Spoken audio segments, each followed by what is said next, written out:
this is going to be my last update because really, who's going to care that much about our power outage? But if you're curious, our power just came back on about 20 minutes ago, and the generator is still running. My dad said that you're supposed to run it dry, so there's no more gas left, and then just refill it when you need to use a generator again.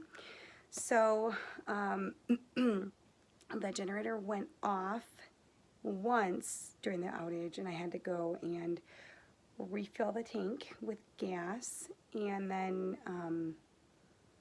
kind of restart it. You have to pull like it's a lawnmower, and yeah, I kind of I like whacked my arm against. We have a shelf in our shed, and I just whack, and then I hit my elbow on the shelf. Yeah, it hurt. It's like, how can I start this if I have to really use all my force? And in case you're wondering, the reason my husband's not doing all this is because he has some medical issues, so he can't he's gonna have to have some surgery, so he can't do a lot of the labor and a lot of the exertion as far as like physical stuff, so that's why. But so yes, anyway, I redid it, started up, and it was going great. I had my everything plugged in. Well, power came back on about 25 minutes ago, half hour ago. And actually the first thing I heard was the microwave beeping that the power came on. So that's how I figured it out. And for whatever reason, I decided to set those first. I set the microwave clock and I set the oven clock. I think just because they were beeping and they were bothering me.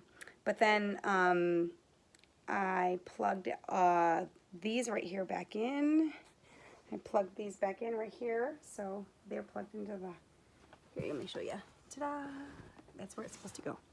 And the reason I have it like that is because those are the outlets that are controlled by the light switch. And that's the only one, and this room doesn't, as you can see, there's no overhead light. I wish it did. It's like have an overhead light and a ceiling fan, but I guess in these houses they didn't put them in, and you can't, I guess. I would love it, but we can't afford a really expensive electrician to do all that. So we're just happy with that we have these. I got that. It's got 3 outlets, and so I have it plugged into the switch. So I have these 2 lights on the switch, and if there was a third one, I don't need one because it's lit nice and bright in here without, but if we needed a third one, we could add it. So, which means when we plug our phone into the USB port, we have to turn the light on because I thought that was nice to have with the USB port. So anyway, so I got that done. I actually swept behind the fridge while I was back, while it was pulled away, and switched everything basically back to where it was, and put the plugs back, and we're basically good to go. So I did unplug the generator from the house and just left it in the shed with the doors wide open because it was really warm in there from the heat from the generator. And so hopefully the generator will turn off soon. But yeah, I filled it the second time. My dad didn't fill it full the first time, and the second time I filled it pretty full, so I didn't know how long the power would be out.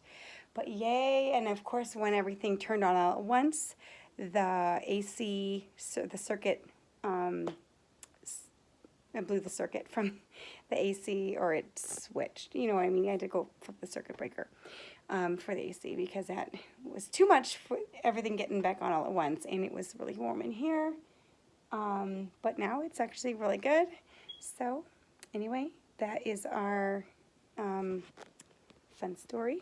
So hopefully anybody that lives in a place that, I didn't realize that this neighborhood would lose power so much. My parents live like a mile and a half down the street, and my sister, and they hadn't lost power. Like, I think the last time they lost power, if I can remember correctly, was like 2 years ago, and that was it. So, and we were living with them at the time, so crazy. But I'm really glad that I'm really blessed. I feel really blessed that my dad gave us this generator, so we were at least able to have lights, and the fridges were working, since one of my children has medicine that needs to be refrigerated and it's very expensive, and if we threw it out, and it's a lot, like he has several months supply in the fridge. So I'm very thankful that we were able to have the fridges running for the however many hours we were, what, 8 o'clock to 9 to 4 hours that we were.